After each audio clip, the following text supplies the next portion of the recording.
Hello sa inyong lahat! Narito na naman si Mami Essie para mag-share na naman sa inyo ng isang masarap na merienda. Isang masarap na kakanin pero simpleng-simple lang lutuin ang buko pichi-pichi. Pero bago tayo mag-umpisa, kung kayo ay nasa Facebook, don't forget to follow, like, and share. At kung nasa YouTube naman po, huwag lang kalimutang mag-subscribe at pindutin ang bell button para lagi kayong updated sa ating mga bagong video.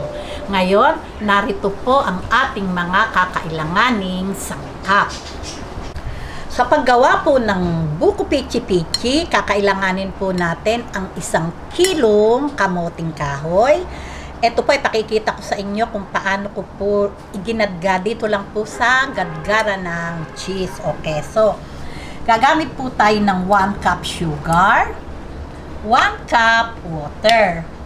At para naman po sa ating bukayo o buko peelings, gagamit po tayo ng 1 cup buko juice, 1.5 cup o 1 and 1/4 cup na brown sugar, 2 cups buko, sasabihin nyo po yung buko na malambot, yung pambuko salad.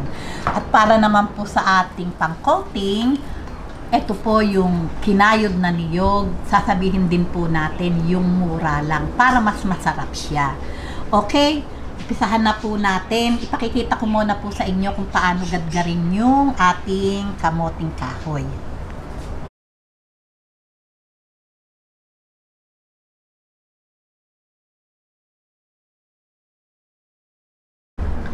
Okay, ganito lang po. Gagadgarin lang po natin yan.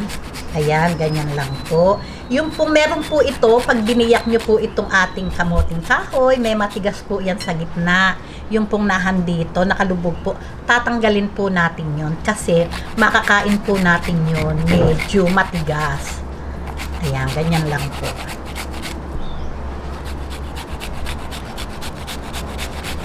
Ayan, ganyan lang po. Ito po yung matigas sa gitna. Hindi po natin yan isasama kasi po ay matigas po ito. Hindi natutunaw. Okay, isahan na po natin yung pagtitimpla. Okay, timplahin po muna natin tong ating kasaba. Lagyan po natin ng 1 cup sugar. Ayan. 1 cup water. Ayan, napakasimple lang po. Alpil lang pong i-mix. Ayan, hanggang matunaw yung sugar.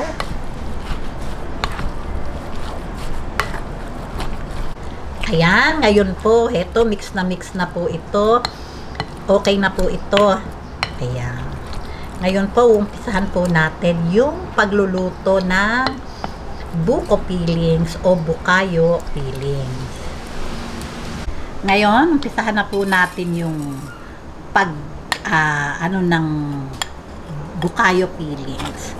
Ayan. Lagay po natin tong buko juice. Hintayin lang po nating lumapot bago natin ilagay yung buko.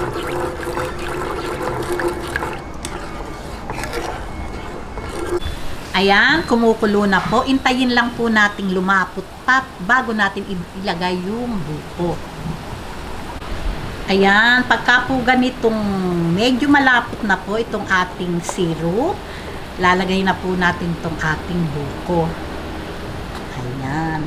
Marami po itong aking nilutong buko kasi po gusto ko pag may natira, gusto ko po ng bukayo. Ayan. Hihintayin lang po nating ma-reduce yung ating arnibal at luto na po ito. Halu-haluin lang po natin. Ayan. Okay, babalik po ako pag reduce na po yung ating syrup. Ayan, pagka po ganito na yung kanyang syrup talagang nakadikit na lang doon sa buko, papatayin na po natin yung ating apoy.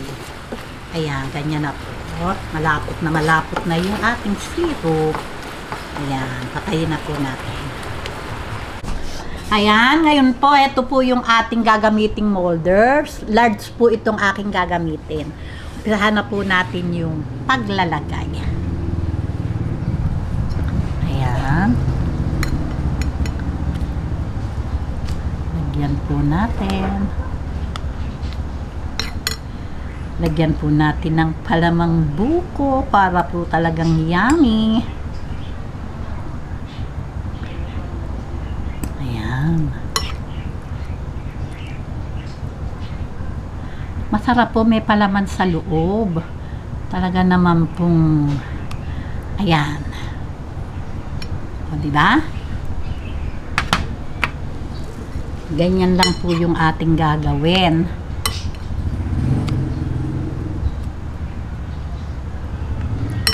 Ayan. Para po naman mas masarap yung ating pichi-pichi. Atin naman pong pa-specialin. Di po ba? Masarap po yung may palaman sa loob. Ayan. Okay. Dire-diretso lang po. Tapusin lang po natin yung ating paglalagay at isasalang na po natin yan. Napakasarap pong merienda niyan at saka tsaang mainit. Ay, nako. Okay na okay po iyon.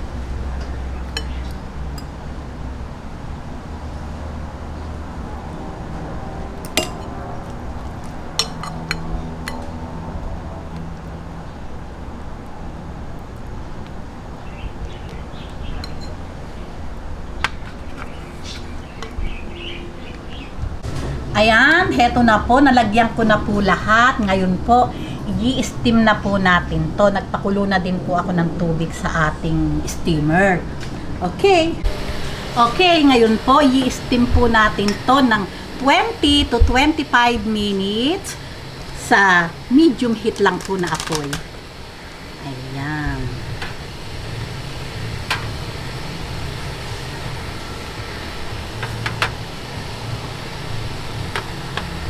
Ayan, ngayon po, takipan na po natin to at i-steam na po natin ng 20 to 25 minutes sa medium heat lang po yung ating apoy. Okay, babalik po ako after 25 minutes.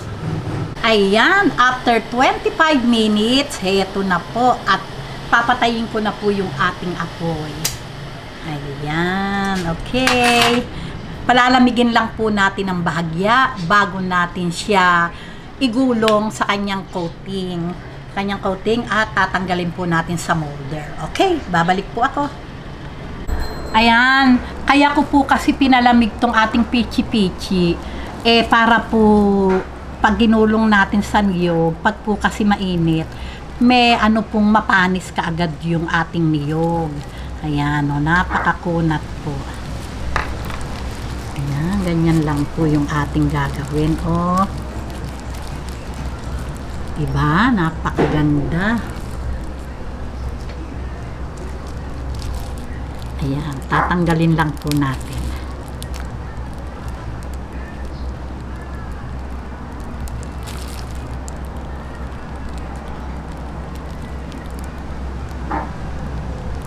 Napakakunat po, naninikit po sa ating molder, pero madali naman po. Ayan.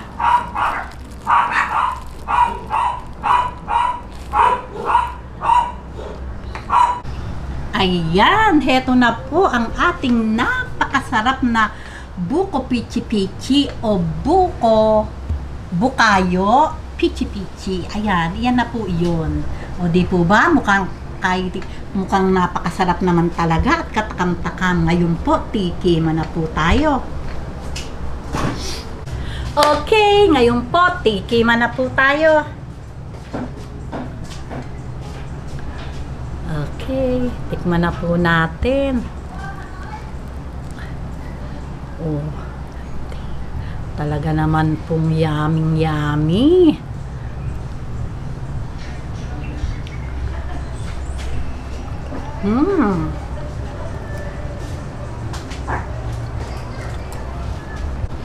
Talaga pong masarap, napakasarap pong merienda. Simpleng-simple lang po. Kamoting kahoy, pero po pag niluto natin at dinagdagan po natin ng isasarap pa, talaga naman pong sulit na sulit yung ating pagluluto. O, paano po? Oops! Kung nagustuhan nyo ang video na to, wag lang kalimutang mag-likes. And don't forget to share and subscribe. Oh, lutuin nyo na po ito. Yummy, yummy. Babus!